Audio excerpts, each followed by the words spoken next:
আরে আমার তো মনে হচ্ছে এটা একটা জাদুর পেন্সিল, তাড়াতাড়ি এটা আমাকে পরীক্ষা করতে হবে। এই রাজু, খাতাটা দে তো, আমি জাদুর পেন্সিলটা পরীক্ষা করব। আরে তুই তো আজ পরীক্ষায় ফেল করেছিস, তাই তোর মাথা এমন নষ্ট হয়েছে। আরে সত্যি তো, দে আমাকে খাতাটা।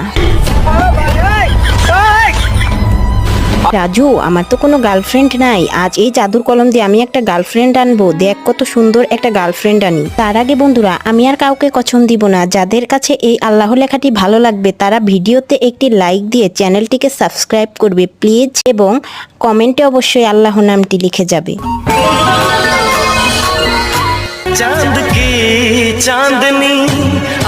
এই তো আমি আমার গার্লফ্রেন্ডকে পেয়ে গেছি, চলো এবার আমরা দুজন মিলে বিয়ে করব। আরে বন্ধু, তুই আজ গার্লফ্রেন্ড পেয়ে আমাকে ভুলে গেলি?